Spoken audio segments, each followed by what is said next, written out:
Close your eyes, if you'd like, and let the world slip away for a moment. Picture yourself settling into a quiet, dimly lit room, the kind where the air feels soft and still, carrying only the faint crackle of a hearth or the distant chirp of a night creature outside. You're here to wander through a time long past, a time when the world trembled on the edge of change. Tonight, we're stepping into the year 1520 into a small village in Saxony, Germany, where the ground beneath your feet feels unsteady not from earthquakes, but from ideas. The Reformation is stirring, a slow, relentless tide that reshaped faith, lives, and history itself. This is not a story of grand battles or heroic triumphs, but of ordinary people caught in the currents of a revolution they could scarcely understand. Let's begin our journey slowly, calmly, as we sink into the rhythm of their lives, a rhythm both familiar and impossibly distant. Imagine yourself standing in a muddy lane, the air thick with the scent of damp earth and wood smoke. Around you, a village hums with the quiet labor of survival.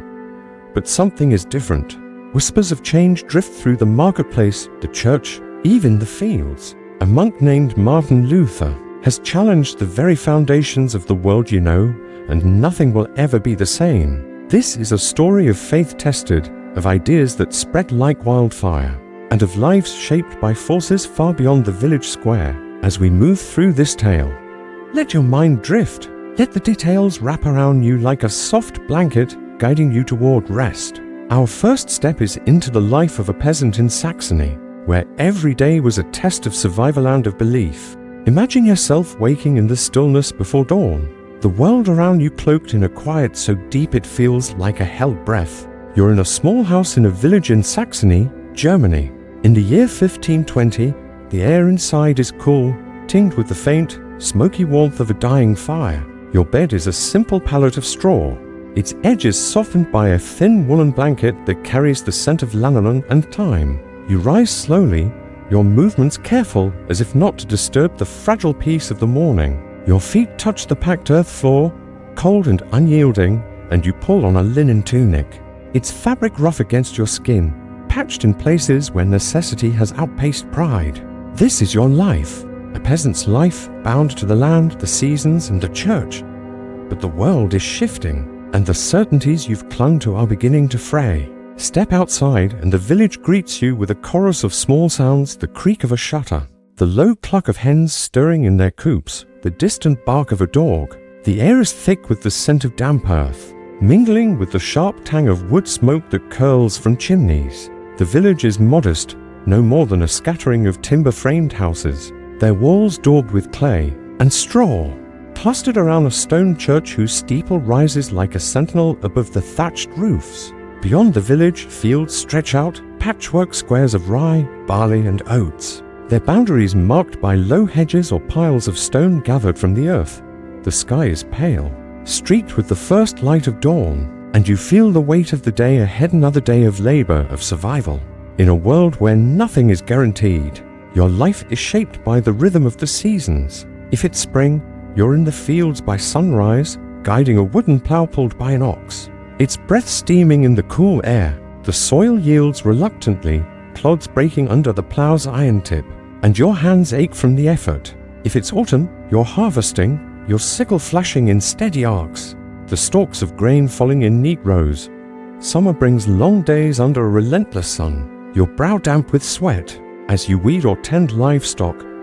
Winter is quieter but no less demanding, mending tools, weaving cloth, or splitting wood to keep the fire alive. Every task is a thread in the fabric of survival, and you've learned to move with the land's rhythm, to anticipate its moods. A late frost could ruin the planting, a flood could drown the harvest, and a single bad season could mean hunger by spring. Your meals are simple, born of what the land and your labor provide. Breakfast is a bowl of pottage, a thick porridge of barley, and leeks, perhaps flavored with a pinch of salt or a sliver of dried pork if the year has been kind. The spoon, carved from horn, feels smooth in your hand and you eat slowly, savoring the warmth that spreads through you. Bread is a constant, dark and heavy with rye, baked in the village's communal oven near the church. Its crust is hard, its crumb dense, but it fills you and you're grateful for it.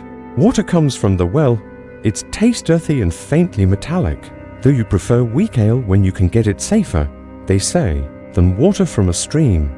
Every meal is a reminder of the land's fickle generosity. You've seen winters when the granary stood nearly empty, when neighbors grew thin and hollow-eyed, their voices quiet with hunger. The memory lingers, a shadow that drives you to work harder, to store what you can against the lean months. The church is the cornerstone of your world, its presence as constant as the sun. Its bells ring out across the village, calling you to Mass, marking the hours of prayer, the feasts, the fasts.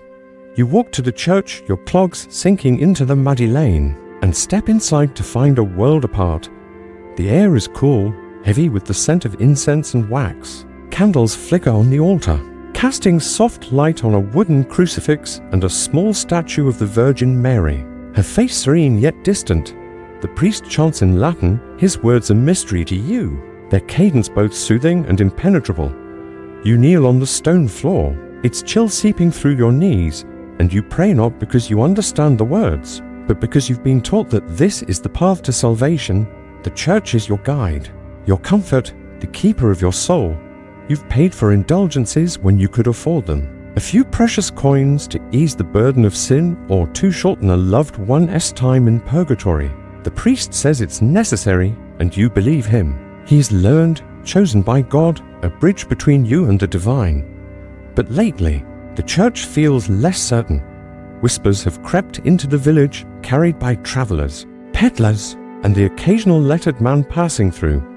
They speak of a monk named Martin Luther, a man from Wittenberg, not so far from here, who has challenged the Pope himself. You hear he nailed a list of complaints 95, they say to a church door, demanding reform. You don't know what reform means, not really, but you feel its weight in the way people talk.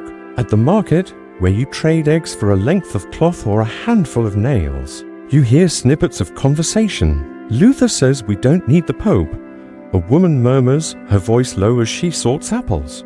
He says salvation comes through faith alone. The words feel strange, almost dangerous, like a spark in a dry field. You've never questioned the church before. It's been as fixed as the stars, as certain as the harvest cycle. But now, doubt creeps in, quiet but persistent. You're illiterate, like most in the village. You've never held a book, never traced the shape of a letter. The Bible is a sacred object, locked away in the church, its words in Latin, accessible only to priests and scholars. But now, they say, Luther's followers are printing the Bible in German, your language. The thought is both thrilling and unsettling. Could you read God's word yourself? Would you understand it? And if you did, what would it mean? You imagine holding a book, its page is heavy with ink, the words speaking directly to you. But the image fades quickly. Books are rare, expensive, and forbidden to many. Besides, you have no time for reading. The fields call, the livestock need tending, and the Lord's taxes must be paid. The village is small, its people bound by shared labor and shared fears. You know every face, every story. There's Hans, the blacksmith, whose hammer rings out from dawn to dusk, Greta, who sells herbs, and mutters prayers against the evil eye, and Klaus, the miller's son, who dreams of more than grinding grain. Gossip is the village's lifeblood, and lately, it's been thick with talk of Luther. One evening, as you sit by Hans's fire, sharing a loaf of bread and a jug of ale, he speaks of the monk's ideas. They say the church takes our coins for nothing, he says, his voice a low rumble. Indulgences, tithes, it's all a lie, they say. You shift on the wooden bench. The fire's warmth a contrast to the chill in your bones. To question the church feels like questioning God himself. Yet Hans's words linger, and you wonder, could the church be wrong? Could a man like Luther, a monk, know something the Pope does not? The church itself is changing.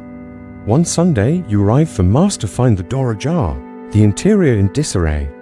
The altar cloth is torn, the candles toppled. The statue of the Virgin Mary, once a quiet presence, is gone, stolen, or destroyed.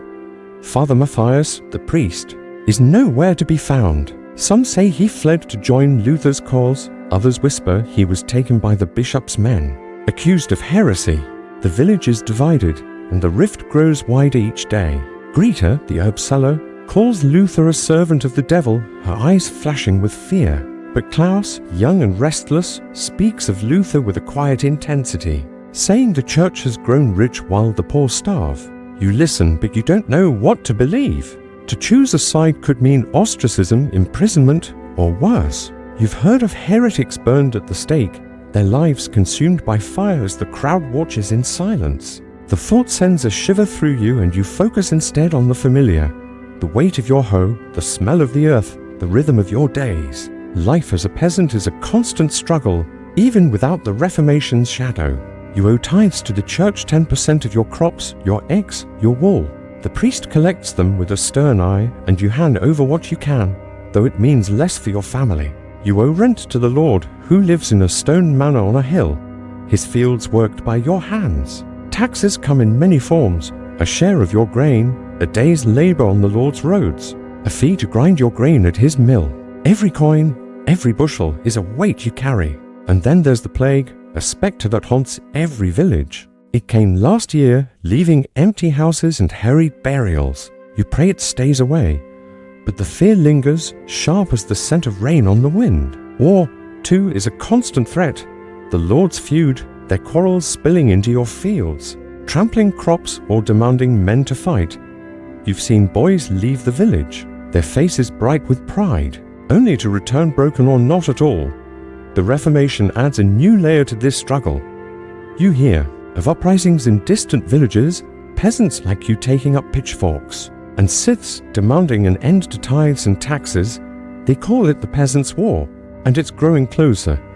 In a town not far away, a mob burned a monastery, its monks scattering into the night. You don't want violence, you've seen enough hardship without it, but you feel the anger, the weight of years spent toiling for others. Luther's words, carried by peddlers and whispered in taverns, stir something in you. The freedom of a Christian, he calls it. But freedom is a dangerous word, one that could lead to salvation or to the stake. You push the thought aside, focusing on the tasks at hand, mending a fence, milking the cow, praying for a good harvest. As you stand in the marketplace, the air alive with the hum of voices and the clatter of carts, a peddler unrolls a printed sheet. His voice carries over the crowd, reading words that bite like winter air. It's one of Luther's writings, sharp and clear. Even in German, the crowd listens, some nodding, others crossing themselves in fear. You stand at the edge, your basket heavy with eggs and a small bundle of wool. The peddler's words speak of a church grown corrupt, of a faith that belongs to you, not to priests or popes. You don't know if he's right, but his words settle into you like seeds in freshly turned soil. You glance at the church, its steeple looming over the square, and wonder what it means to believe. The sun has barely risen above the horizon, casting a soft, golden haze over the fields of Saxony.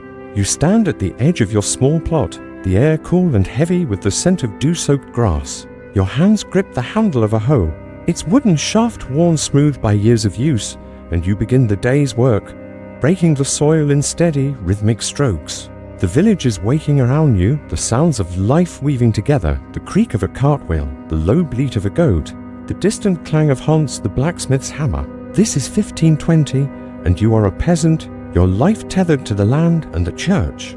But the world is no longer as it was. The whispers of Martin Luther's defiance have grown louder, spreading through the village like ripples on a pond, and with them comes a tension that clings to every moment, every choice.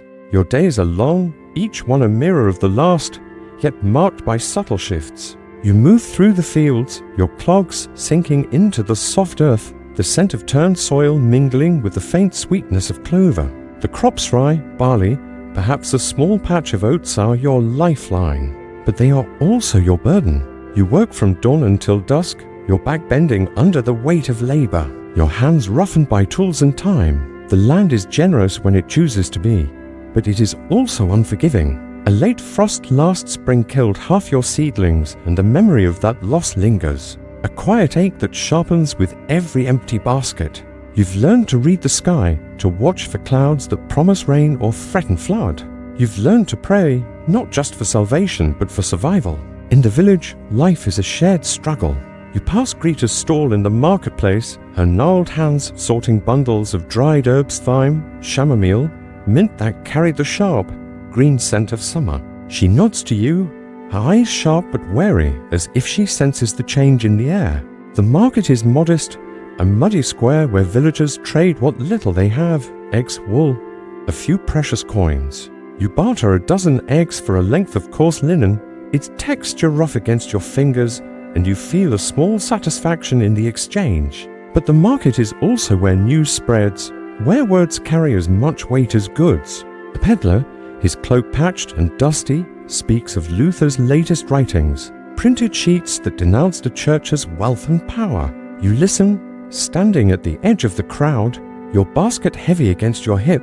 His voice is steady, almost hypnotic, and you wonder what it would mean to believe him. The church, once the unyielding center of your world, is now a place of questions. You walk to the church on Sunday, the path familiar under your feet, the air thick with the scent of damp stone and wax. The building is small but sturdy, its walls stained by years of rain and wind. Inside, the air is cool, the light dim, broken only by the flicker of candles on the altar. But the church is not what it was. The statue of the Virgin Mary, stolen or destroyed, has not been replaced. The altar cloth, once embroidered with care, lies folded in a corner, its edges frayed. Father Matthias's absence has left a void, and a new priest, Father Johann, is a stranger, his voice sharp and his sermons filled with warnings. He speaks of heresy, of Luther's dangerous ideas, and you feel a chill that has nothing to do with the stone floor beneath you. You kneel, your hands clasped, and pray not just for your soul, but for clarity in a world that feels increasingly uncertain. The rhythm of your life is punctuated by the church's demands. Tithes are a constant weight, a tenth of your crops, your livestock, your labor. Handed over to the priest with a nod and a murmured blessing. You've seen the church's wealth-gilded chalices. The velvet robes, and it sits uneasily with you now. Luther's words, carried by travelers and whispered in the tavern, speak of a church grown fat on the poor's suffering. You don't know if he's right, but you feel the truth of your own hunger, the ache of giving up grain that could feed your children. The Lord's taxes are no chest space 6-4. The Lord who lives in the stone manor beyond the village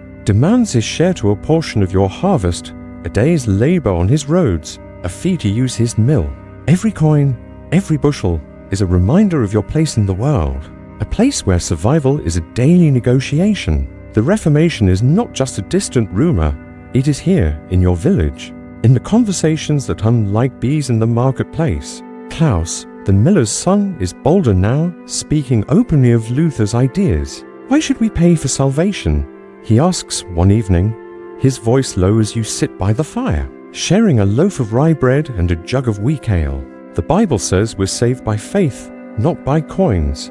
His words are sharp, cutting through the warmth of the fire, and you shift uncomfortably, glancing at the crucifix above the door. To question the church feels like stepping into a river with no bottom. You've heard of others who spoke to loudly men and women branded heretics. Their lives ended in flames. You've passed the blackened stake in a neighboring village, its base littered with ash, and a memory clings to you, a warning to keep silent. Yet silence is harder now. The Bible in German is no longer just a rumor. You've seen it, a heavy book with pages that smell of fresh ink, passed in secret among those brave enough to read it. You read not one of them you've never learned to read, but the thought of God. S word in your own tongue is both a promise and a threat. You imagine sitting by candlelight, tracing words that speak directly to your soul.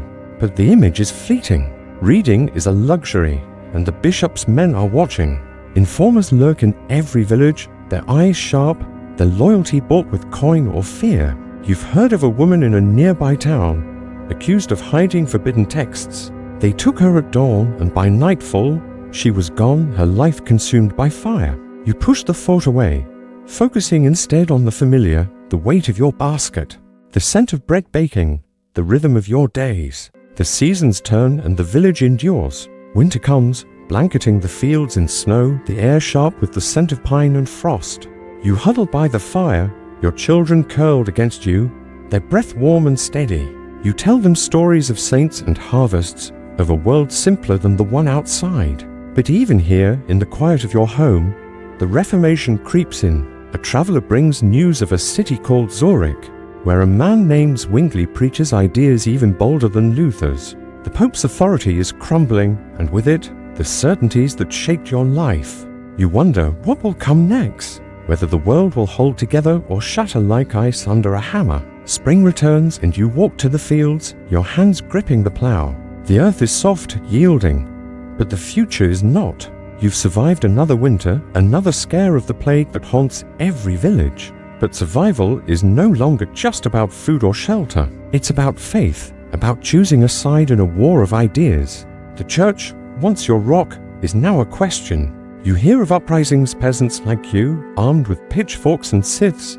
demanding freedom from tithes and lords. They call it the Peasants' War, and it's closer now, its shadow falling across your fields. You don't want violence, you've seen enough hardship, but you feel the anger, the weight of years spent toiling for others. Luther's words, smuggled in pamphlets, speak of a freedom you can barely imagine. But freedom comes with a cost, and you've seen the price paid in fire and blood. One morning, you walk to the church, expecting the familiar comfort of Mass.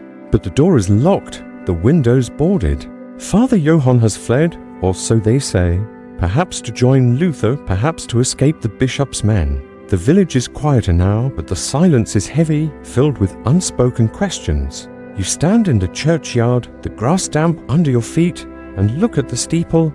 It's stone-weathered but unyielding. You wonder what it means to believe, to choose between the church you've known and the ideas that burn like embers in the dark. You've heard of Luther's Bible, its pages spreading like wildfire, and you wonder what it says, what truths it holds. But you're a peasant, your life bound to the land, and the fields call you back. Your days continue, each one a test of endurance. You rise, you work, you pray, but the prayers feel different now, less certain. You hear of secret gatherings, men and women reading the Bible by candlelight, their voices hushed but urgent. You're tempted to join them, to hear God's word in your own tongue, but fear holds you back. The bishop's men are everywhere, and betrayal is a coin easily spent.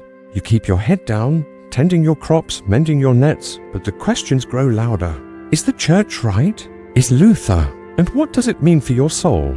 You don't know if you'd survive the Reformation, not because of swords or fire, but because every choice feels like a step into the unknown. The world you knew is slipping away, and you, a peasant in Saxony, must navigate a path where even faith can be treason. As evening falls, you sit by the fire, the air warm with the scent of burning oak.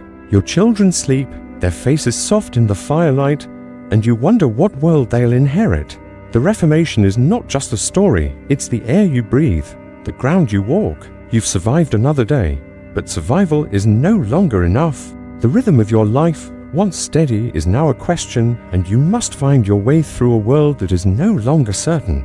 Imagine yourself walking through a quiet town, its cobblestone streets slick with evening dew, the air carrying the faint scent of pine and wood smoke. It's 1520, and you're in Wittenberg, a small university town in Saxony, where the world is stirring with ideas that will soon reshape history. The church looms ahead, its wooden door solid and unyielding, a silent witness to a moment that has already begun to echo beyond the streets. A man named Martin Luther, a monk and scholar, has just set the world ablaze not with fire, but with words. His 95 theses, nailed to that very door 3 years ago, have sparked a revolution, challenging the church that has held sway over your life and the lives of countless others. But who is this man, this figure whose name is whispered in marketplaces and taverns? Let's step back, slowly, into the rhythm of his life, into the moments that shaped a monk who dared to defy an empire. Close your eyes, if you'd like, and let the story unfold, gentle and steady, like the turning of a page. Picture a small town called Eisleben in the year 1483, where a boy named Martin is born into a world of labor and faith. The air is thick with the scent of damp earth and coal, for Eisleben is a mining town, its lifeblood drawn from the dark veins beneath the ground. Martin's father, Hans Luther, is a miner turned smelter, a man of ambition whose hands are calloused from work but whose dreams reach beyond the mines. His mother, Margarethe, tends the household, her days filled with the quiet tasks of baking bread, spinning wool and praying for her children's future. Their home is modest, its walls of timber and plaster, the floors packed earth, warmed by a hearth that glows with the scent of burning oak. Martin is the eldest of many siblings, and from a young age, he feels the weight of his father's expectations. Hans wants his son to rise above the mines, to become a lawyer, a man of letters and status. It's a dream that shapes Martin's early years, pulling him toward a path he will both follow and defy. As a boy, Martin wakes each morning to the sound of his mother's voice, soft but firm, calling him to chores or prayer. The house is alive with the hum of daily life, the clatter of wooden bowls, the rustle of straw as his siblings stir, the low murmur of his parents planning the day. Breakfast is simple rye porridge, perhaps a slice of cheese if the harvest has been kind. The air carries the faint sweetness of malt from his mother's brewing, a task that fills the house with warmth and the promise of weak ale. Martin helps where he can, fetching water from the well or carrying wood, his small hands learning the rhythm of labor. But school is his true calling, a place where his mind, sharp and curious, begins to take flight. In Mansfeld, where the family moves when Martin is young, he attends a Latin school, its rooms dim and cold, the air heavy with the scent of ink and parchment. Here, he learns to read, to write, to chant psalms in a language that feels both sacred and distant. School is not gentle. The masters are strict, their rods quick to correct a misstep in Latin grammar or a forgotten verse. Martin learns to memorize, to recite, to shape his thoughts with precision. The lessons are rigorous, but they awaken something in him, a love of words, of ideas, of the divine truths hidden in texts. At home, his father's ambition drives him forward, urging him to study harder, to aim higher. Hans Luther is a man of determination, his voice rough but proud as he speaks of a future where his son wears the robes of a lawyer, not the rough tunic of a miner. Martin feels the weight of this dream, and he carries it with him as he moves through his days, his steps steady, but his heart restless. By the time Martin is a young man, he's sent to the University of Erfurt, a bustling town where students gather in halls that smell of wax and old books. Imagine yourself walking beside him, the cobblestones uneven under your feet, the air alive with the chatter of scholars and the tolling of church bells. Erfurt is a world apart from Eisleben, its streets lined with merchants' stalls and grand churches, their spires piercing the sky. Martin studies the liberal arts, grammar, logic, rhetoric, his mind soaking up the texts of Aristotle and Cicero. The university is a place of ideas, but it's also a place of faith, and Martin is drawn to the church as much as to his studies. He attends Mass, kneeling in the cool dimness of a cathedral, the scent of incense curling around him like a prayer. He's devout, but his faith is not yet the fire it will become. It's a quiet flame, steady but untested. Then comes a moment that changes everything. Picture a summer day in 1505. The sky heavy with storm clouds, the air thick with the promise of rain. Martin, now 21, is walking back to Erfurt after visiting his family in Mansfeld. The road is dusty, the fields stretching out in shades of green and gold. Suddenly, a thunderstorm erupts truths hidden in texts. At home, his father's ambition drives him forward, urging him to study harder, to aim higher. Hans Luther is a man of determination, his voice rough but proud as he speaks of a future where his son wears the robes of a lawyer, not the rough tunic of a miner. Martin feels the weight of this dream, and he carries it with him as he moves through his days. His steps steady, but his heart restless. By the time Martin is a young man, he's sent to the University of Erfurt, a bustling town where students gather in halls that smell of wax and old books. Imagine yourself walking beside him, the cobblestones uneven under your feet, the air alive with the chatter of scholars and the tolling of church bells. Erfurt is a world apart from Eisleben, its streets lined with merchants' stalls and grand churches, their spires piercing the sky. Martin studies the liberal arts, grammar, logic, rhetoric, his mind soaking up the texts of Aristotle and Cicero. The university is a place of ideas, but it's also a place of faith, and Martin is drawn to the church as much as to his studies. He attends Mass, kneeling in the cool dimness of a cathedral, the scent of incense curling around him like a prayer. He's devout, but his faith is not yet the fire it will become. It's a quiet flame, steady but untested. Then comes a moment that changes everything. Picture a summer day in 1505, the sky heavy with storm clouds, the air thick with the promise of rain. Martin, now 21, is walking back to Erfurt after visiting his family in Mansfeld. The road is dusty, the fields stretching out in shades of green and gold. Suddenly, a thunderstorm erupts, the sky splitting with light and sound. A bolt of lightning strikes close to close and Martin falls to the ground, his heart pounding, the air sharp with the scent of scorched earth. In that moment, terror seizes him, not just of death, but of judgment, of a soul unprepared for eternity. He cries out to Saint Anne, the patron saint of miners, vowing to become a monk if he survives. The storm passes, but the vow remains. A weight as heavy as the law degree his father expects him to earn. Martin keeps his promise. Against his father's wishes, he enters the Augustinian monastery in Erfurt, trading the scholar's robe for a monk's habit. Imagine yourself standing outside the monastery's gates, the stone walls cool to the touch, the air carrying the faint chant of prayers from within. Inside, Martin's life becomes one of discipline and devotion. He rises before dawn, the air cold and damp, to join his brothers in prayer. The monastery is a world of rhythm matins, lauds, vespers each hour marked by chants that echo through the stone corridors. The scent of wax and incense fills the air, mingling with the musty smell of old books in the library where Martin studies. He fasts, he prays, he confesses, seeking to cleanse his soul of sin. But the more he seeks salvation, the more he feels its absence. Doubt gnaws at him, a quiet fear that no amount of penance can erase. As a monk, Martin is diligent, even obsessive.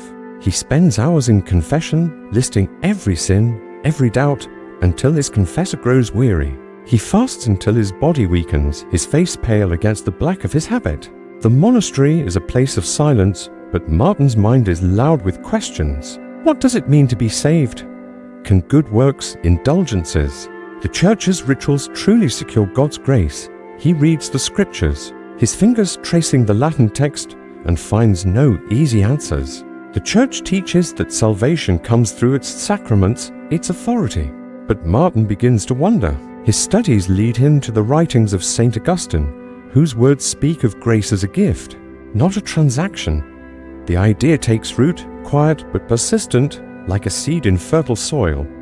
By 1510, Martin is sent to Rome, the heart of the church, a city of splendor and contradiction. Picture yourself walking beside him, the streets crowded with pilgrims, the air heavy with the scent of bread and wine from market stalls. Rome is a city of marble and faith, its churches adorned with gold, their bells ringing out across the Tiber.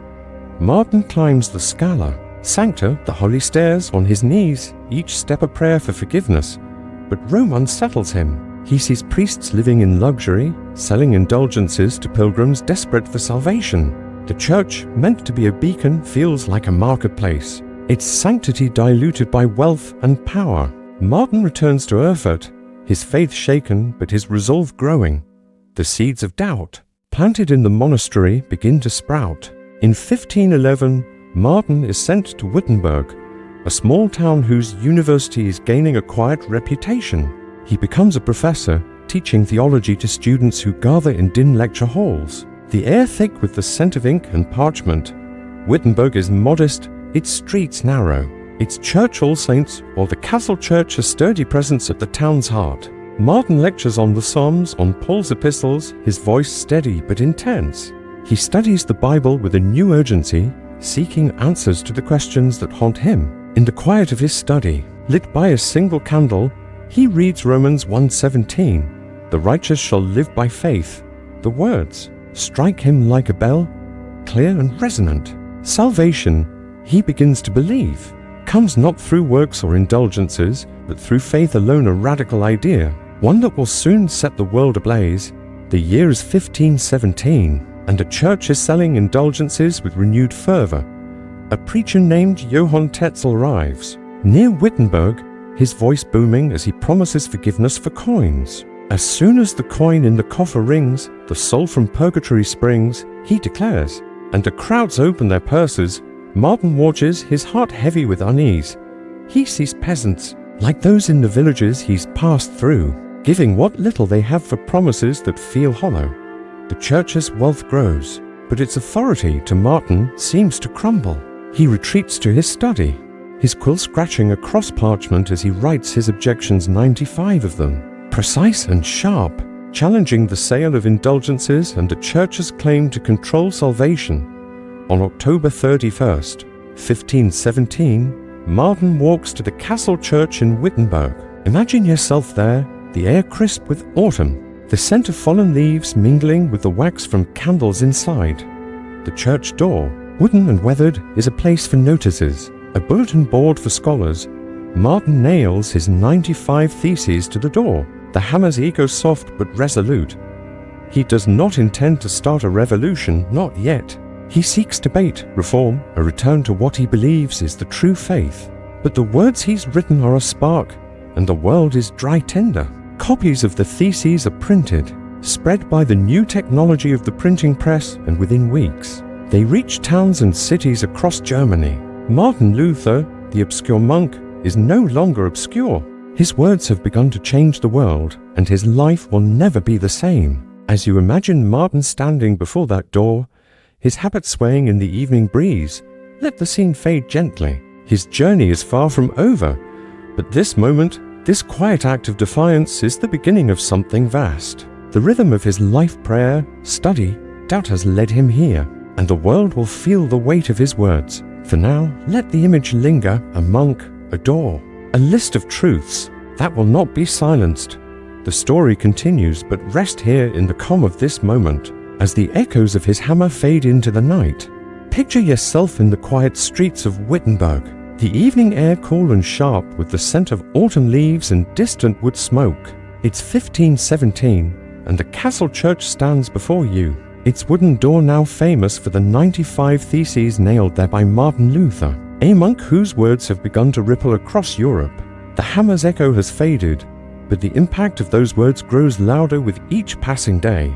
Luther, once an obscure scholar, is now a name whispered in taverns, debated in universities, and cursed in the halls of Rome. His life, once bound by the rhythm of prayer and study, is now a storm of controversy, faith, and defiance. Let's step into the years that follow slowly, calmly, as we follow the path of a man whose convictions shook the foundations of the world. Imagine yourself walking beside him, the cobblestones steady under your feet, the story unfolding like a gentle stream, carrying you toward rest. The year is 1518, and Luther's theses have spread far beyond Wittenberg. The printing press, a marvel of ink and wood, has carried his words to cities like Augsburg, Nuremberg, and even Rome. Imagine a printer's shop, the air thick with the scent of ink and damp paper, the clatter of presses filling the room as sheets are pulled, each one bearing Luther's challenge to the church, his call for reform questioning indulgences, the Pope's authority. The church's wealth resonates with those who feel the weight of tithes and taxes, who see priests living in luxury while peasants starve. But it also angers those who guard the church's power. In Rome, the Pope, Leo X, reads Luther's words with a frown, his fingers tracing the gold embroidery of his robes. The church is a fortress, its walls built on centuries of tradition, and Luther's ideas are a crack in that foundation. The monk must be silenced, but how? Luther is summoned to Augsburg to face Cardinal Cajetan, a scholar of the church, learned and unyielding. Picture yourself in a grand hall, the air cool with the scent of polished wood and wax, the walls adorned with tapestries that shimmer in the candlelight. Luther stands before Cajetan, his black monk's habit plain against the cardinal's scarlet robes. The meeting is tense but formal, a clash of ideas wrapped in the language of theology. Cajetan demands that Luther recant, to withdraw his theses and submit to the Pope's authority. But Luther, his voice steady, refuses. He argues that Scripture, not the Pope, is the true source of faith. The words feel dangerous, even to him, but they come from a place of conviction, a belief that has grown through years of study and doubt. Cajetan dismisses him, warning of consequences, but Luther returns to Wittenberg, his resolve unbroken. The rhythm of his life prayer, teaching, writing continues, but now it carries a new weight. In Wittenberg, Luther is no longer just a monk or a professor, he is a figure of hope and fear. Imagine yourself sitting in a lecture hall, the air heavy with the scent of old books and candle wax, as Luther speaks to his students. His voice is deep, measured, but there's a fire in his words, a clarity that draws you in. He teaches from the Bible, not in Latin but in German, making God's word accessible to those who have never held a book. His students listen, their quills scratching across parchment, their faces lit with curiosity or concern. Outside, the town hums with talk of Luther's ideas. In the marketplace, where vendors sell bread and cloth, you hear whispers. Luther says we don't need priests to reach God. He says indulgences are a lie.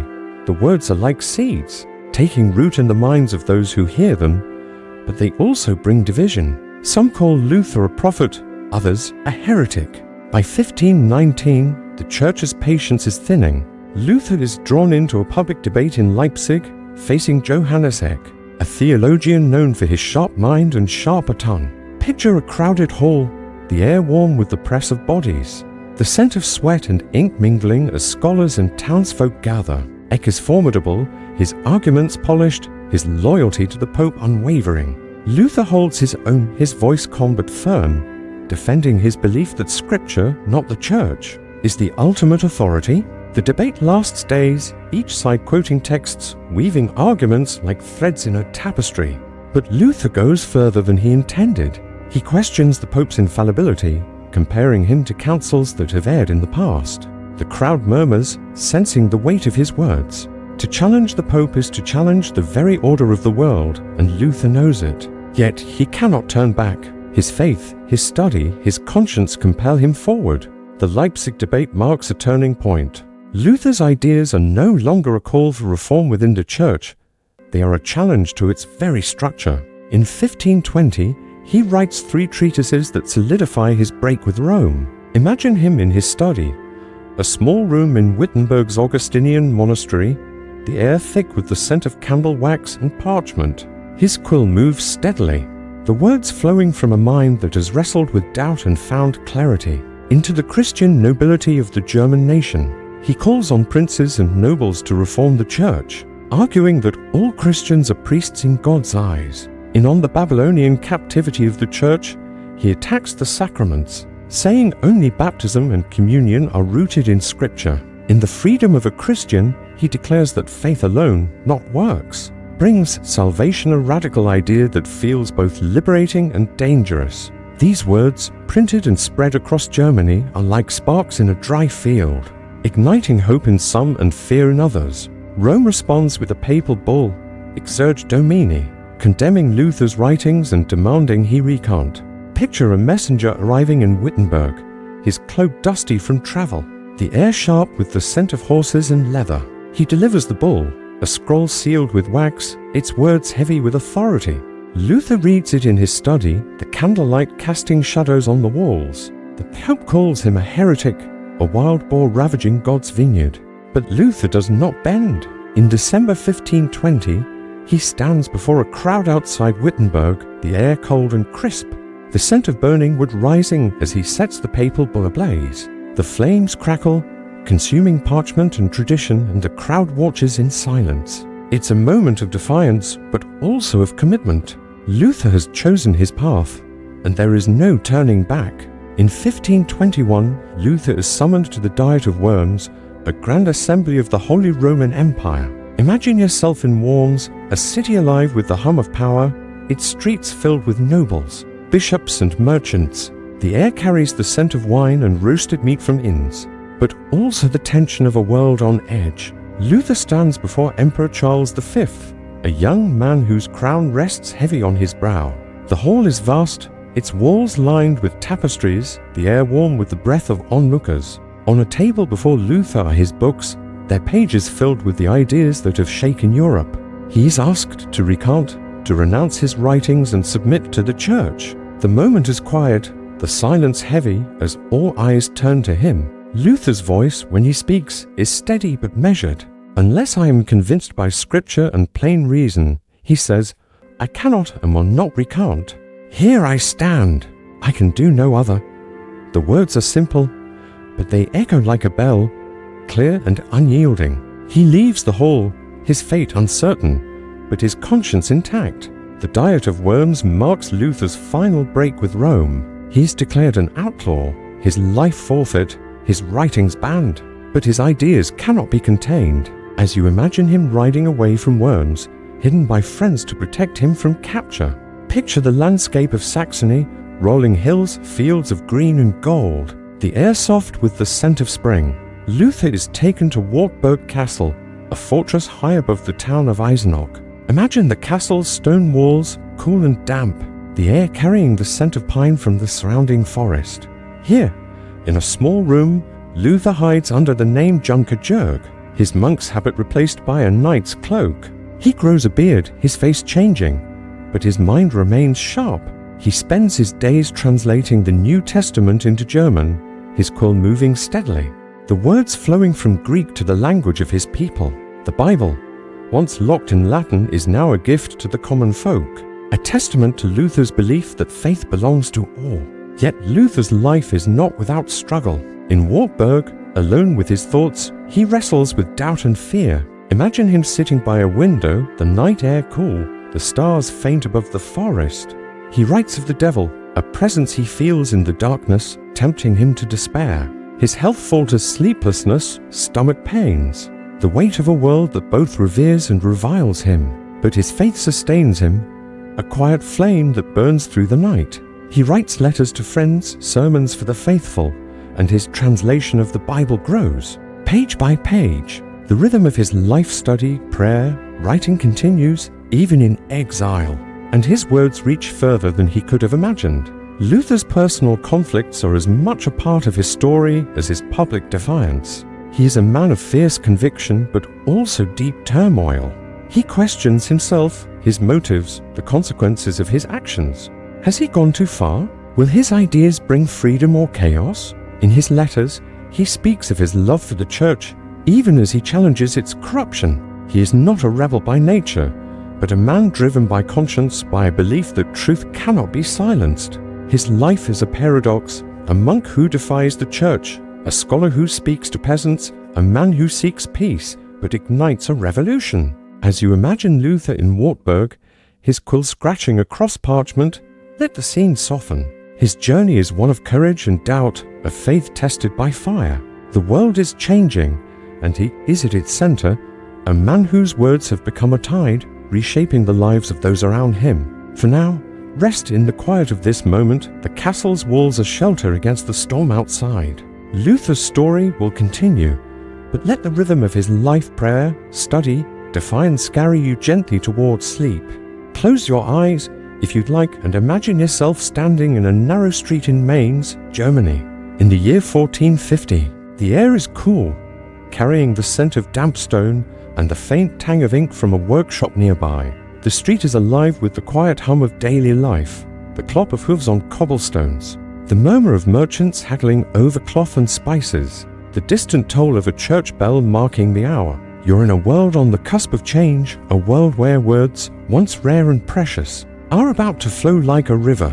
Inside a modest workshop, a man named Johannes Gutenberg is perfecting a machine that will reshape history, not with swords or fire, but with ink and paper. This is the story of the printing press, a quiet invention that gave voice to the Reformation and changed the rhythm of the world. Let's step into this moment, slowly, gently, as we wander through a time when ideas began to travel faster than ever before, guiding you toward rest with the steady cadence of history.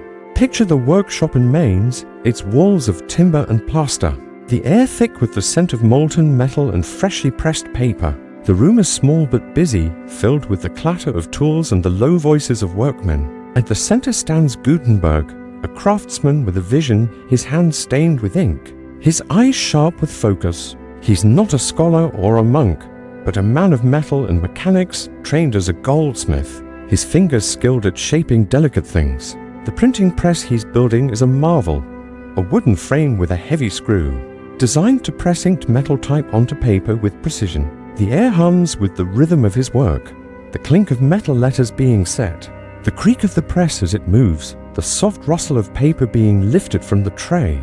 It's a rhythm that feels alive, like the heartbeat of a new era. Before Gutenberg, books were rare, each one a labor of love and time. Imagine a monastery scriptorium, its stone walls cool and damp, the air heavy with the scent of parchment and candle wax. Monks sit at wooden desks, their quills scratching across vellum, copying texts by hand. A single Bible could take years to complete, each page a tapestry of ink and patience. These books were treasures locked away in monasteries or chained to the pews of great churches, their words in Latin accessible only to the learned few. For a peasant in Saxony, like the one you met in our earlier tale, a book was as distant as the stars, a mystery held by priests and scholars. The church controlled knowledge, its words shaping faith and life, and to question those words was to question the order of the world. Gutenberg's press changed that. Picture yourself standing beside him as he sets a page of type, each letter a tiny piece of metal. Carved with care, the type is arranged in a frame, a mirror image of the words to be printed, and inked with a mixture of lampblack and oil. It's sent sharp and earthy. A sheet of paper made from rags beaten into pulp is laid on the type and the press is turned, the screw pressing the paper against the inked letters. When the paper is lifted, the words are there, clear and sharp, a miracle of repetition. What once took a monk months to copy can now be produced in hours. The press is slow by modern standards, but in 1450, it's a revolution, a machine that makes words multiply like seeds in fertile soil. Gutenberg's first major work is a Bible, printed around 1455, its pages heavy with the weight of scripture. Imagine holding one, the paper smooth under your fingers, the ink black and bold, the Latin text laid out in columns that mimic the manuscripts of old. The Gutenberg Bible is a thing of beauty, but it's also a symbol of change. It's not just for monks or bishops, it's for anyone who can pay, though the price is still steep, hundreds of guilders, more than a peasant's yearly earnings. Yet the press makes books possible in numbers never seen before. In Mainz, in Strasbourg, in Cologne, printers begin to set up shops, their presses creaking as they produce not just Bibles, but prayer books, almanacs, and texts for scholars. The air in these cities begins to hum with a new energy, the scent of ink and possibility. By the 1470s, the printing press has spread across Europe, its reach growing like the roots of a great tree. Picture a map of the continent dotted with cities where presses turn. Venice, with its canals and bustling markets. Paris, its streets alive with students. Nuremberg, its workshops filled with the clatter of industry. By 1500, millions of books have been printed, their pages carrying ideas to places they've never reached before. The air in these cities is different now, charged with the promise of knowledge. Universities, once the domain of a few, grow as texts become cheaper. Merchants, lawyers, even wealthy farmers begin to own books, their shelves lined with works in Latin, German, Italian. The rhythm of learning, once slow and sacred, is quickening, and with it, the rhythm of thought. This is the world into which Martin Luther steps in 1517, when he nails his 95 Theses to the church door in Wittenberg. Without the printing press, his words might have remained a local dispute, debated by scholars and forgotten. But the press gives them wings. Imagine a printer's shop in Wittenberg, its air thick with the scent of ink and warm wood. As Luther's theses are set in type, the pages are simple, a single sheet listing his arguments against indulgences. But they are powerful. Within weeks, printers across Germany are copying them, the press is working late into the night. Their creak and clatter a steady rhythm. Pamphlets bearing Luther's words appear in marketplaces, taverns, even churches. Their ink still fresh, their message sharp. The scent of paper and rebellion spreads, and people begin to read people who have never held a book before. The printing press does more than spread Luther's theses. It amplifies his voice in ways no reformer before him could have imagined. Picture a peddler in a village square, his cart creaking under the weight of pamphlets and broadsheets. The air is alive with the chatter of villagers, the scent of bread and damp earth mingling as he reads aloud Luther's words. The church has grown rich on our suffering, the peddler declares, his voice carrying over the crowd. Salvation is through faith, not coins. The words are simple, but they strike a chord. Peasants, craftsmen, even minor nobles listen, their minds stirring with questions. Why should they pay for indulgences? Why should the Pope, far away in Rome, hold such power over their souls? The pamphlets are cheap, printed on rough paper, and they pass from hand to hand, their ink smudging but their message enduring. The press also brings satire, a new weapon in the war of ideas. Imagine a cartoon, printed in black ink, showing a fat monk clutching a bag of coins, his face twisted in greed. The image is crude but effective, its lines sharp, its meaning clear. These woodcuts, printed alongside Luther's words, mock the Church's excesses, making complex theology accessible to those who cannot read. In taverns where the air smells of ale and sawdust, people laugh over these images. Their voices low but bold. The Church, once untouchable, is now a target of jest, and the press makes it possible.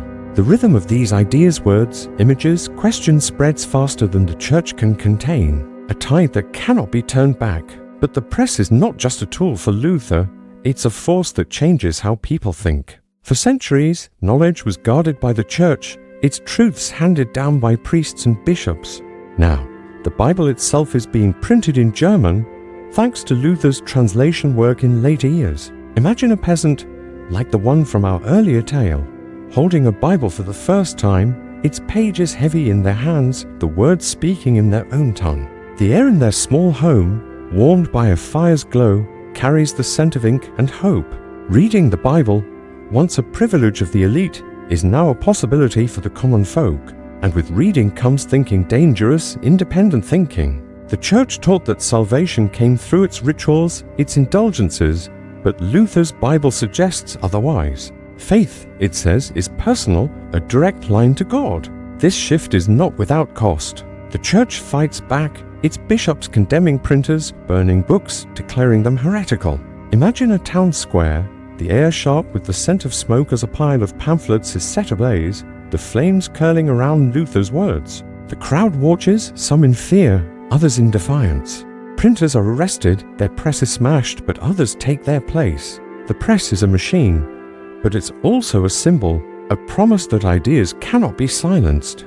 In cities across Germany, printers work in secret, their shops hidden in back alleys, the air thick with the scent of rebellion. They print at night, their presses muffled, their pages smuggled in carts and cloaks. The rhythm of their work set, ink, press, repeat is a quiet act of defiance, one that fuels the Reformation's fire.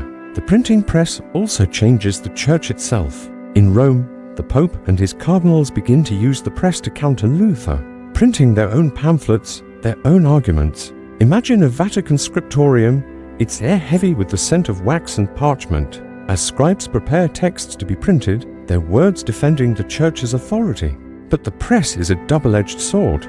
It spreads the Church's message, but it also spreads Luther's, and his words are simpler, sharper, closer to the hearts of the people.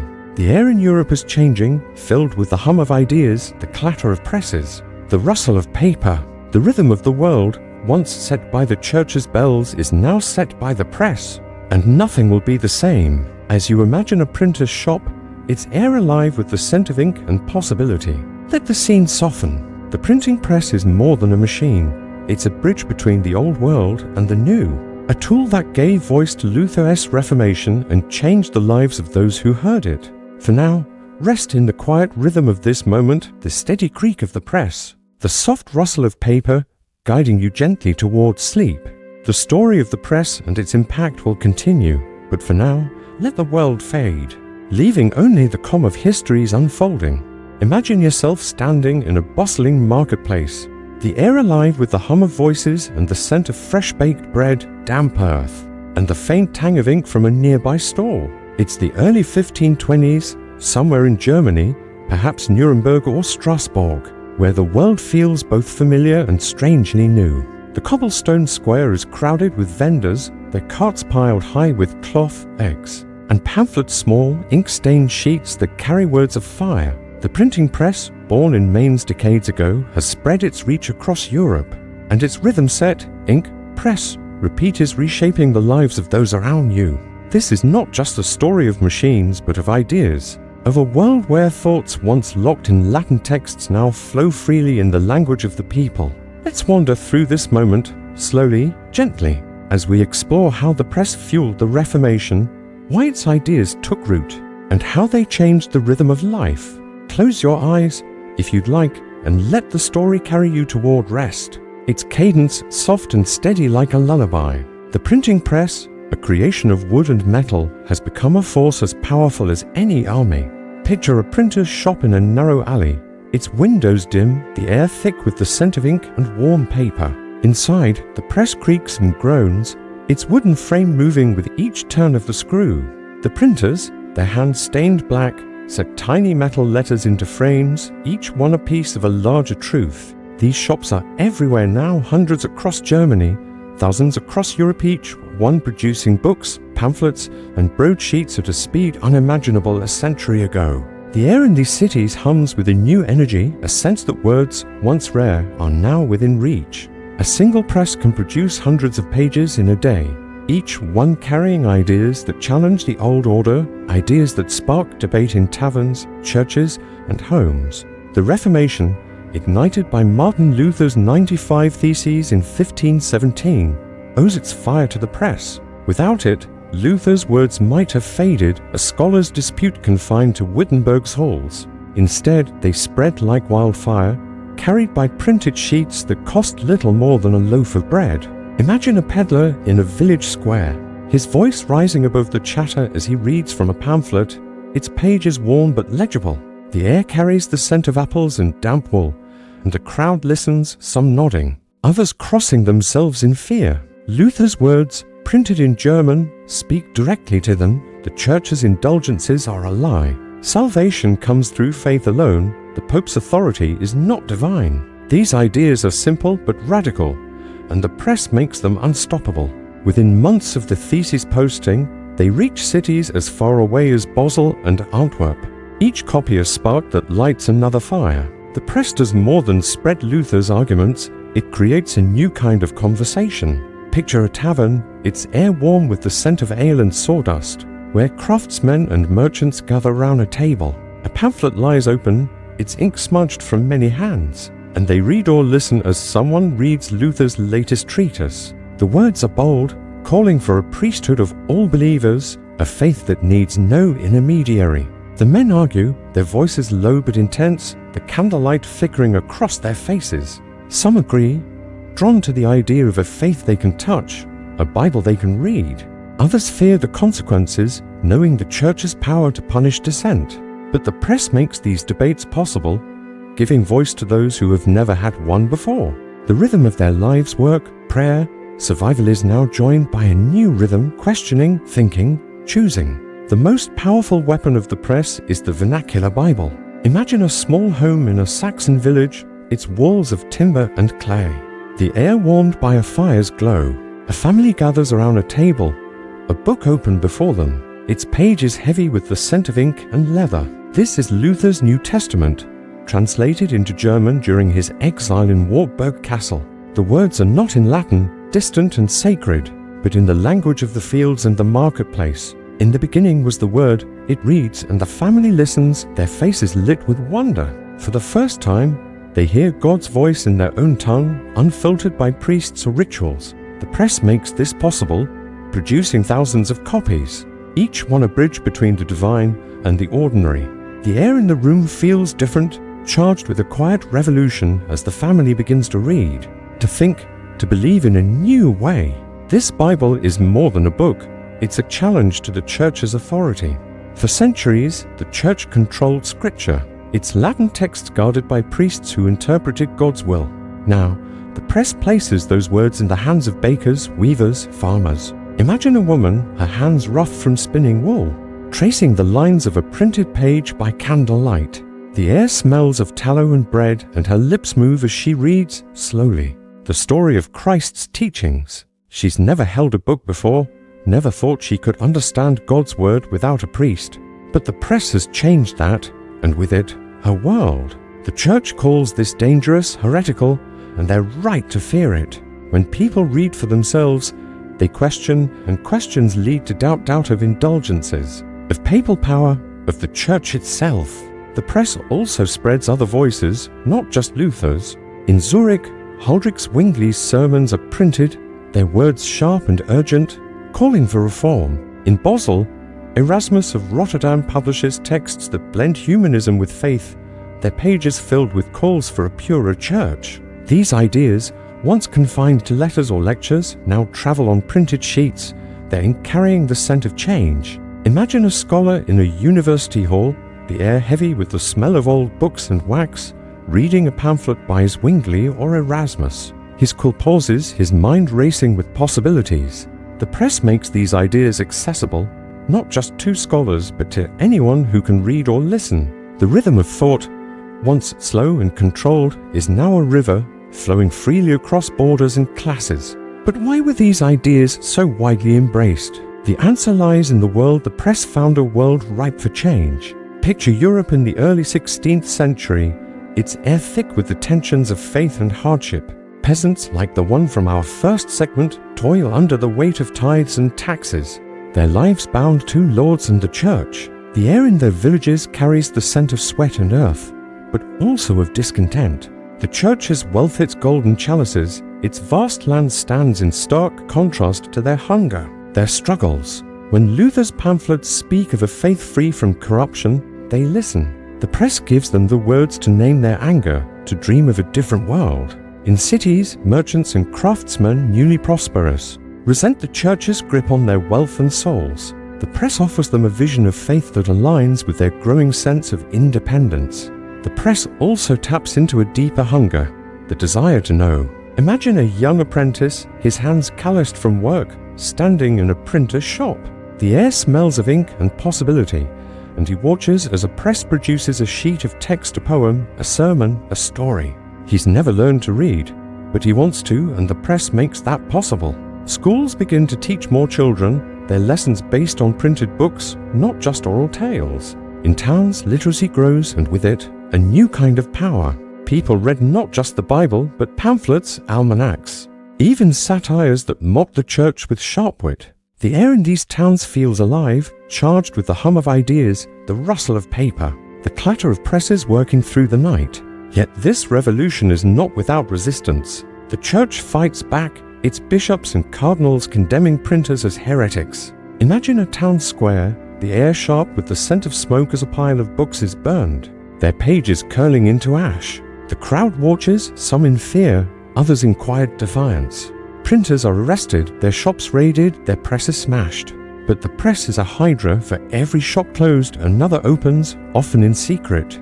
Picture a hidden workshop, its air thick with the scent of ink and fear. As printers work by candlelight, their presses muffled to avoid detection. They produce Luther's sermons, Zwingli's treatises, even anonymous pamphlets that call for reform. These sheets are smuggled in carts, hidden under cloaks, carried to villages and cities where they find eager hands. The rhythm of their work is a quiet rebellion, one that cannot be stopped. The church itself begins to use the press, printing its own pamphlets to counter Luther's ideas. Imagine a Vatican printing house, its air heavy with the scent of wax and parchment, as scribes prepare texts defending the Pope's authority. These pages are elegant, they're Latin polished, but they lack the fire of Luther's German, the simplicity that speaks to the heart. The press, once a tool of the church, has become its rival, spreading ideas faster than Rome can respond. The air in Europe is charged with this contest, a battle of words fought not with swords but with ink, not with armies but with ideas. The mystery of the Reformation spread lies in this alchemy of need and opportunity. The press gave voice to a world ready to listen, a world tired of corruption, hungry for truth. It was not just Luther's words, but the press's power to multiply them, to place them in the hands of those who had never held a book. Imagine a farmer, his hands rough from the plough, reading a pamphlet by firelight, the air warm with the scent of burning oak. He reads of a faith that belongs to him, not to priests or popes, and something shifts inside him. The press made this possible, turning whispers into a chorus, doubts into a movement. The rhythm of the world work, prayer, survival now includes a new beat, the rhythm of change, of ideas that cannot be silenced. As you imagine that farmer, his face lit by the fire, let the scene fade gently. The printing press is a quiet hero, a machine that changed the world not with noise, but with words. Its legacy is in the pamphlets, the Bibles, the ideas that reshaped faith and life. For now, rest in the calm of this moment, the soft rustle of paper, the steady creak of the press, guiding you towards sleep. The story of the press and its role in the Reformation will linger, but let the world soften, leaving only the gentle cadence of history. Imagine yourself stepping into a grand hall, its stone floors polished to a soft sheen, the air rich with the scent of beeswax candles and the faint perfume of rosewater. It's the early 1520s, and you're in the court of Emperor Charles V. Somewhere in the heart of the Holy Roman Empire, perhaps Worms or Brussels, where power hums like a quiet current. The walls are draped with tapestries, their threads woven with scenes of saints and kings, and chandeliers cast a warm glow over tables laden with silver and crystal. Outside, the Reformation is spreading, its ideas like embers carried on the wind. But here, among the elite, the world feels different. This is a place of strategy, of whispered counsels, of efforts to hold back a tide that threatens to reshape faith and power.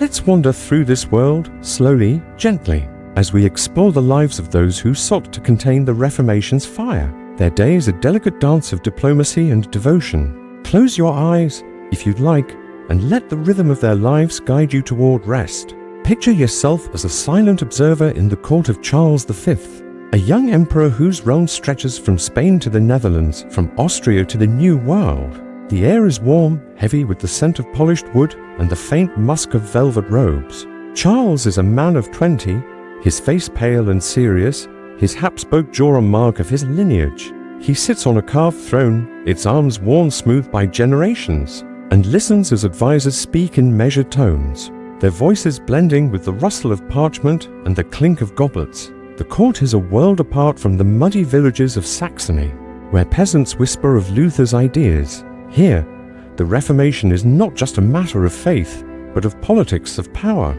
of an empire's stability. Every decision is a thread in a vast tapestry, and Charles, though young, feels its weight. Your day begins early, as the court stirs with the first light of dawn. The air outside carries the scent of dew and blooming linden trees, but inside, the halls are alive with quiet activity. Servants move like shadows, their footsteps soft on the stone floors, lighting fires and arranging trays of bread, cheese, and wine. As a member of the court, perhaps a cardinal, a diplomat, or a trusted advisor, you rise from a canopied bed, its linens crisp and scented with lavender. Your chambers are grand, their walls hung with silk.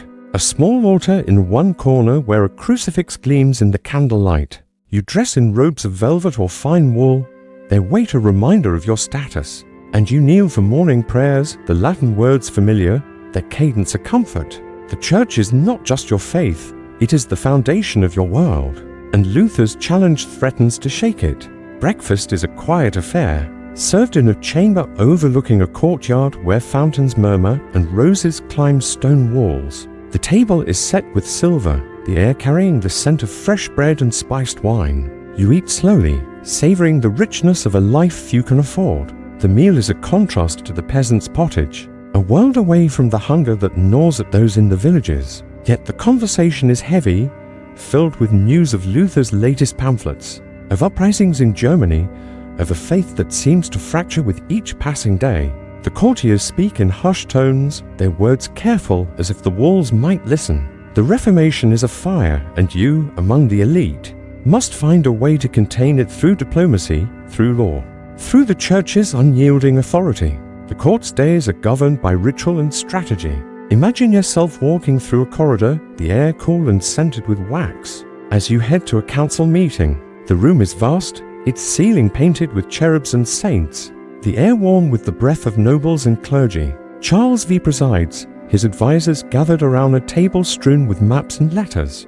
The scent of ink and sealing wax lingers as they discuss the Empire's challenges, the Turks at the borders, the French king's ambitions, and now, this monk from Wittenberg whose words have set Europe ablaze. You listen as a cardinal, perhaps Aleander, speaks of Luther's defiance at the Diet of Worms, his refusal to recant with the words, "Here I stand." The room grows quiet, the weight of those words settling like dust. To the elite, Luther is not just a heretic, he is a threat to the order that holds their world together. Your role as a cardinal or diplomat is to navigate this crisis with care. The church is not just a spiritual institution, it is a political force, its wealth and influence woven into the fabric of Europe. Imagine yourself drafting a letter, your quill scratching across parchment, the air sharp with the scent of ink. You write to Rome, urging the Pope to act, to issue a bull condemning Luther, to rally the faithful. The words are measured, formal, but beneath them lies urgency. The printing press, the relentless machine, has spread Luther's ideas faster than the church can respond. Pamphlets appear in every city, their pages smudged but defiant, calling for reform, mocking the church's wealth. You've seen them, these crude sheets with cartoons of greedy monks, and you know their power. The air in the court feels charged not with faith, but with strategy, with the need to act before the fire spreads further. The court's life is not all councils and crises. Imagine an evening banquet, the hall aglow with candlelight, the air rich with the scent of roasted pheasant and spiced wine. Musicians play softly, their lutes and viols weaving a gentle melody that mingles with the murmur of conversation. The tables are laden with delicacies, venison, pastries, fruits from distant lands, each dish a testament to the wealth of the empire. You sit among nobles and clergy, your robes heavy with embroidery, and listen as they discuss theology and politics. The Reformation is a constant undercurrent, its shadow falling across every toast, every jest. A bishop speaks of the need for a council, a grand meeting of the church to address Luther's errors. Another suggests force, calling for knights to seize the heretic and his followers. But Charles, his face calm but weary, knows that force alone will not suffice. The ideas are too widespread, the press too powerful. The church's wealth, once its strength, is now a liability. Picture yourself visiting a cathedral, its spires piercing the sky, its interior a marvel of stained glass and gold. The air is cool, heavy with the scent of incense and wax, and the altar gleams with chalices and reliquaries. These treasures, meant to honor God, are now a source of resentment. Luther's pamphlets speak of a church grown fat on the poor's suffering, and the words resonate with those who toil in the fields. You, as a cardinal, understand the need for reform, but you also know the church's power rests on its traditions, its rituals, its wealth. To change too much is to risk everything. The air in the cathedral feels heavy, not just with incense, but with the weight of a world in flux. Diplomacy is your tool, and you wield it with care. Imagine a meeting with envoys from Rome, the air warm with the scent of parchment and sealing wax. You discuss strategies to counter Luther, sermons to rally the faithful, indulgences to shore up the church's coffers, alliances with princes loyal to the Pope. The air is thick with the tension of power, each word a step in a delicate dance. You write to bishops, urging them to preach against heresy, to remind their flocks of the church's divine authority. You send spies to watch printers to seize forbidden texts before they spread. The rhythm of your day's prayer, counsel, correspondence is a constant effort to hold back the tide, to preserve the world you know. Yet the Reformation is not just a theological debate, it's a political crisis. Charles V, as emperor, must balance the demands of the church with the unrest in his empire. Picture a map spread across a table, its edges curling, the air scented with ink and leather. Germany is fractured, its princes divided. Some, like Frederick the Wise of Saxony, protect Luther, seeing his ideas as a way to weaken the church's grip. Others, loyal to Rome, demand action against the heretic. Charles, caught between faith and power, seeks a middle path. He calls for councils, for debates, hoping to resolve the crisis without bloodshed. But the air in the court is heavy with the knowledge that peace may be impossible. The Reformation is a fire, and fires, once lit, are hard to contain. As a cardinal, you live a life of privilege, but also of responsibility. Your chambers are warmed by fires, your meals rich with flavors the peasants will never know. Yet your days are not your own. You rise early, praying in a private chapel where the air smells of wax and polished wood. You attend Mass, the Latin words a comfort, their cadence a reminder of the church's enduring power. You meet with advisors, their voices low as they discuss the latest news. A town in Germany has declared for Luther. A printer in Basel has been arrested. A peasant uprising has burned a monastery. The air feels charged not with faith, but with urgency, with the need to act before the world slips further from your grasp. The court is a world of beauty and tension, of faith and strategy. Imagine walking through a garden, its paths lined with roses, the air sweet with their perfume. Servants move quietly, their hands pruning or sweeping, their eyes averted. You pause by a fountain, its water murmuring softly, and reflect on the task before you.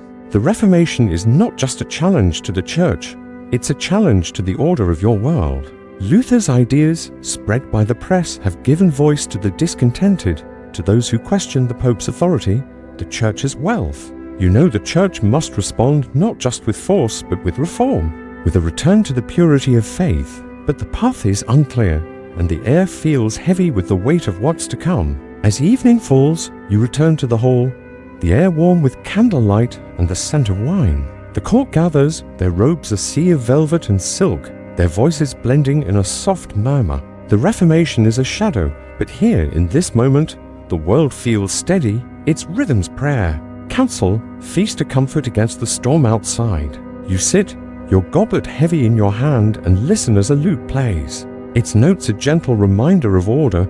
The fire of the Reformation burns, but here in the court, you work to contain it, to preserve the world you know. Let this scene linger, the candlelight soft, the air warm, as the story carries you toward rest. Picture yourself standing in a grand cathedral, its stone arches soaring overhead, the air cool and heavy with the scent of incense and polished wood. It's the mid-1520s and you're in Rome, at the heart of the Catholic Church, where the Reformation's fire burns as a distant but growing threat. The cathedral's stained glass glows softly, casting jeweled light across the marble floor, and priests move quietly, their robes whispering against the stone. Outside, the world is shifting. Luther's ideas, carried by the printing press, have sparked rebellion in Germany, and peasants and princes alike question the church's authority. But here, among the elite, the air is filled with resolve, a determination to reclaim what has been lost. This is the story of the Catholic Counter-Reformation, of cardinals and emperors weaving strategies to hold back the tide, of a church fighting to preserve its place in a changing world. Let's step into their lives, slowly, gently, as we explore the rhythm of their efforts, a rhythm that seeks to restore order and guide you toward rest. The court of Pope Leo X and later Clement VII is a world of splendor and strategy, far removed from the muddy fields of Saxony. Imagine yourself in the Vatican, its halls lined with frescoes, the air warm with the scent of wax and myrrh. You're a cardinal, perhaps, or an advisor to the Pope. Your days shaped by the delicate balance of faith and power.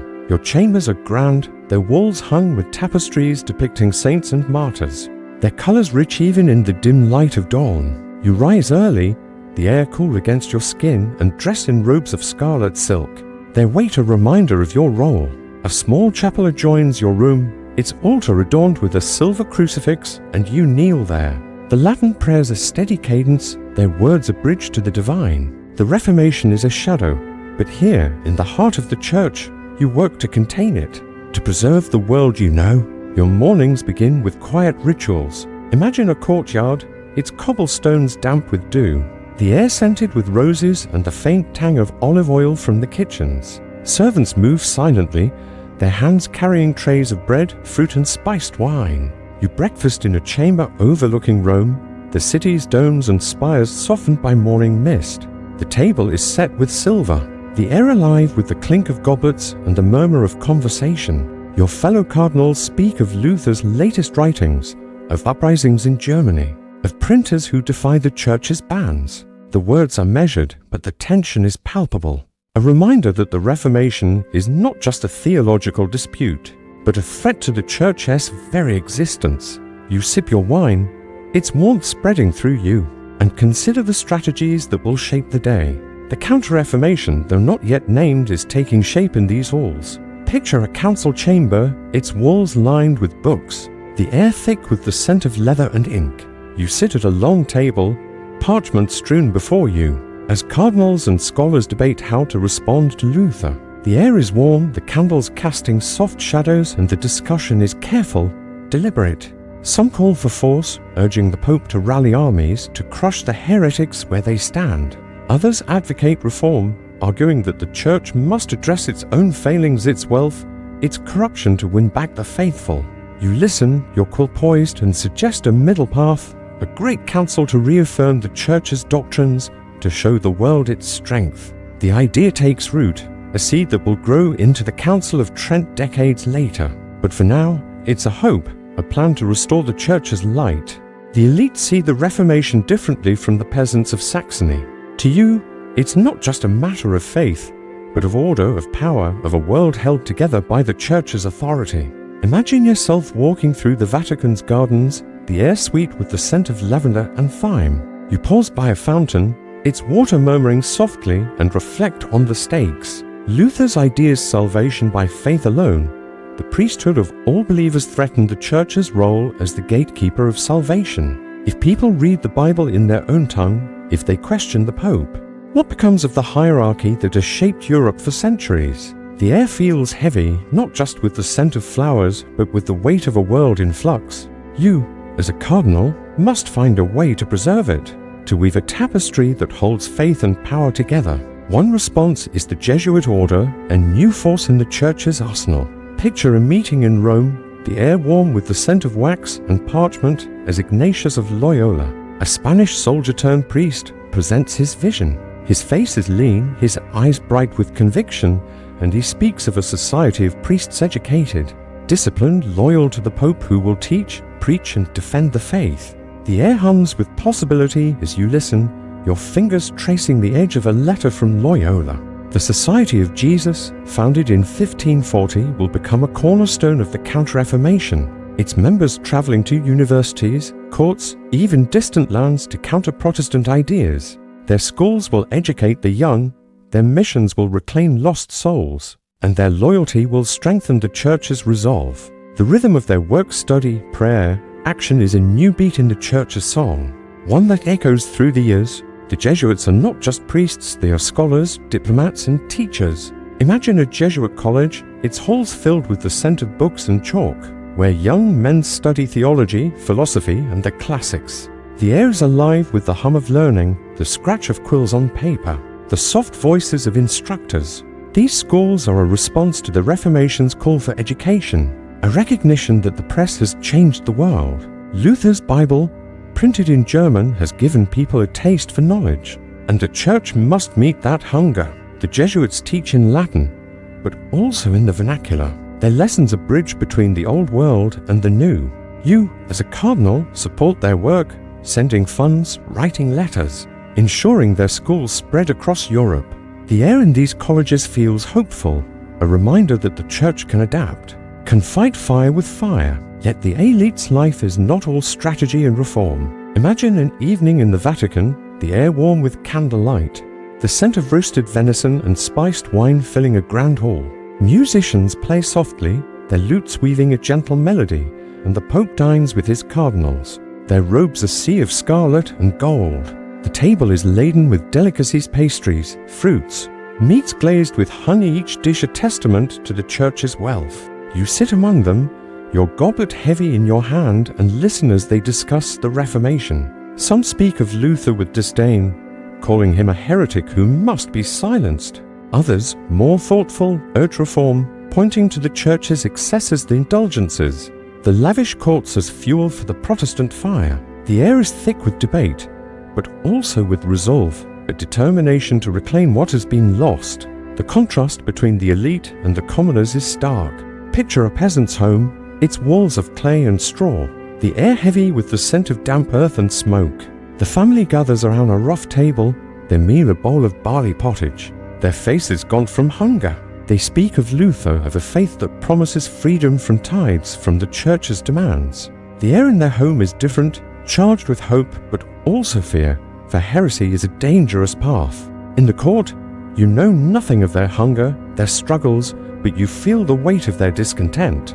The press has given them Luther's words, and those words have sparked uprisings, peasants wielding pitchforks, demanding justice. The air in the court is heavy with this knowledge, a reminder that the Reformation is not just a theological debate, but a fire that threatens to consume the social order. The Church's response is multifaceted. Imagine a council chamber, the air warm with the scent of wax and parchment. As you draft a letter to Emperor Charles V, the Pope seeks his support, urging him to enforce the Edict of Worms, which declared Luther an outlaw. But Charles, his realm vast and fractured, hesitates. The air in his court, far from Rome, carries the scent of wine and leather, and his advisors speak of balance, appeasing Protestant princes while supporting the Church. You, as a cardinal, navigate this delicate dance, writing to bishops, urging them to preach loyalty, to burn forbidden texts. The air feels charged not just with faith, but with strategy, with the need to hold a fracturing world together. The Counter-Reformation is a slow, deliberate effort. Picture the Council of Trent, convened later in 1545, though its seeds are planted now. You imagine a great hall, its air thick with the scent of ink and candle wax, as bishops and theologians gather to reaffirm the Church's doctrines. The council will clarify the sacraments, reject Luther's idea of faith alone, and reform the Church's practices, ending the sale of indulgences, training priests to be shepherds, not lords. The air in that imagined hall is hopeful, a reminder that the Church can change, can reclaim its authority. For now, you work in the present, your days filled with letters, counsels, and prayers, each one a step toward containing the Reformation's fire. As night falls, you return to your chambers, the air cool and scented with lavender. You kneel at your altar, the crucifix gleaming in the candlelight, and pray not just for the Church, but for the world it holds together. The Reformation is a challenge, but also an opportunity, a chance to renew the faith that has shaped your life. The rhythm of your day's prayer, counsel, strategy continues, a steady beat against the storm outside. Let this moment linger, the candlelight soft, the air warm, as the story carries you toward rest. The Reformation's fire burns, but here in the heart of the Church, you work to preserve the light of tradition, guiding the world toward a future yet unwritten. Picture yourself seated by a quiet hearth, the fire's glow casting a soft, amber light across a small room. The air is warm, laced with the gentle scent of burning oak and the faint sweetness of dried lavender. Hanging in a corner, outside, the night is still, the world cloaked in a velvet darkness, punctuated only by the distant chirp of a cricket. It's 1525, and the Reformation has swept through the villages, churches, and courts of Europe, leaving behind a world forever changed. You've walked the muddy lanes of Saxony, stood beside Martin Luther as he defied an empire, felt the hum of Gutenberg's printing press, and lingered in the candlelit halls of the Catholic elite. Now, as the fire crackles softly, let's gather these threads, weaving them into a final reflection, a tapestry of faith, struggle, and transformation that settles gently around you, guiding you toward rest. Close your eyes, if you wish, and let the rhythm of history carry you to sleep. The Reformation was a tide that reshaped the world, not with swords, but with words and ideas. Imagine yourself back in that Saxon village, the air thick with the scent of damp earth and wood smoke, where a peasant rises before dawn, their hands rough from the plough. Their life was one of constants, the toll of church bells, the weight of tithes, the cycle of seasons. Yet Luther's words, carried by printed pamphlets, slipped into their world like a whisper. Picture them in a crowded marketplace, the air alive with the scent of fresh bread and apples, listening as a peddler reads of salvation through faith alone. The Church, once their rock, became a question, and every choice whether to pray as before or to read a forbidden Bible carried the weight of peril. Their days, filled with labor and prayer, were touched by a new rhythm, the rhythm of doubt, of a faith that felt both closer and more dangerous. Now, shift to Wittenberg, where Martin Luther stood before a church door, the air crisp with autumn, his hammer striking with quiet resolve. His 95 Theses, a scholar's challenge, became a beacon, their words spreading like embers on the wind. Picture him in his study, the air heavy with the scent of candle wax and ink, his quill scratching out treatises that questioned the Pope's authority. Luther was a man of contrasts, devout yet defiant, certain yet plagued by doubt. His life, once bound by monastic vows, became a storm, his words of fire that burned through tradition. At the Diet of Worms, his voice rang clear, "Here I stand, I can do no other." The air in that hall, warm with the breath of nobles, carried the weight of his conviction, a moment that echoed far beyond its walls. The printing press, that quiet marvel, gave Luther's words wings. Imagine a printer's shop, the air sharp with the scent of ink and warm paper, the creak of the press a steady heartbeat. Gutenberg's invention, born decades earlier, turned words into a river, flowing from Mainz to every corner of Europe. Pamphlets, Bibles, and cartoons poured from presses, their pages carrying Luther's call for reform, Zwingli's sermons and satires that mocked the Church's wealth. Picture a peasant holding a Bible, its pages heavy in their hands, the words in German, not Latin, speaking directly to their soul. The air in their home, warmed by a fire's glow, felt alive with possibility. The press did not just spread ideas, it changed how people thought, giving voice to questions that had long been silent. The rhythm of the world prayer, work, obedience was now joined by a new beat, the rhythm of thought. of choice, of a faith reborn. In the courts of Rome and the Holy Roman Empire, the Reformation was a different kind of fire. Picture a grand hall, its air rich with the scent of beeswax and rosewater, where cardinals and emperors gathered to contain the blaze. For them, Luther's ideas were not just heresy, but a threat to the order that held their world together. Imagine a cardinal, their robes heavy with velvet, drafting letters by candlelight, the air sharp with the scent of ink. They called for councils, urged princes to uphold the church's authority, and founded a Jesuit order to teach and defend the faith. The Counter-Reformation, born in these halls, was a slow, deliberate effort to reclaim what was lost, to reform the church's excesses while preserving its power. The air in these courts was heavy, not just with incense, but with the weight of a world in flux, a world where faith and politics were one. These worlds, peasant, monk, printer, cardinal, were bound by the Reformation's tide, each touched by its questions, its struggles, its hopes. Picture the contrast: a peasant's home, its walls of clay and straw, the air thick with the scent of smoke and hunger, and a cardinal's chamber, its tapestries glowing in candlelight, the air scented with lavender and wine. For the peasant, the Reformation was a chance for a faith they could touch, but also a risk of fire and exile. For the elite, it was a crisis of power, a challenge to the church's role as the gatekeeper of souls. The printing press connected them, carrying Luther's words from village squares to marble halls, sparking a conversation that spanned the continent. The air of the 1520s was alive, charged with the hum of ideas, the rustle of paper, the toll of bells calling for both reform and resistance. Yet the Reformation was not without its shadows. Imagine a field in Germany, the air sharp with the scent of rain and trampled grass, where peasants rose with pitchforks, inspired by Luther's words but driven beyond his intent. The peasants wore left villages scarred, lives lost in a struggle for freedom that turned to chaos. The air carried the weight of those losses, a reminder that change, even righteous change, comes at a cost. In the courts, the elite mourned not lives but order, their letters filled with plans to restore the church's light. The Reformation was a fire, burning away the old to make way for the new, but its flames left marks that lingered for generations.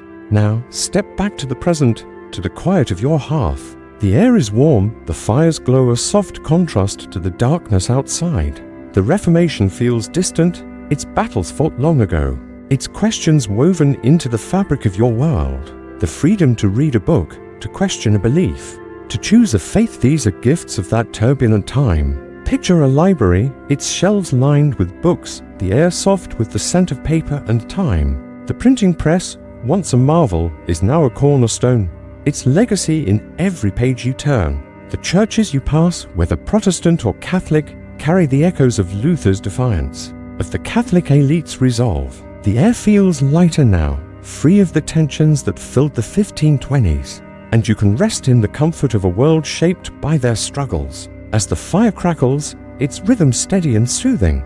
Let the images of the Reformation settle around you. The peasant's toil, Luther's courage, the press's hum. The elite's strategies, they are threads in a tapestry, woven together by a time when faith was tested and remade. The world you know, with its quiet nights and gentle comforts, is a legacy of their efforts, a testament to the power of ideas to change the course of history. Let these images fade, their weight softening as the fire's glow wraps you in warmth. The Reformation's fire has burned out, leaving only embers, and you can rest in the calm of this moment, the steady rhythm of history guiding you towards sleep. If this journey through the Reformation has stirred your mind or soothed your heart, consider joining us for more. The Boring History for Sleep channel weaves tales like this, each one a gentle companion for your nights, a story to carry you to rest. Subscribe if you'd like, and let us walk with you through more moments in time, each one a quiet path to slumber. For now, let the hearths glow dim, the air grow still, and the world slip away. The Reformation's echoes fade, leaving only the soft crackle of the fire, the rhythm of your breath, and the promise of a peaceful night.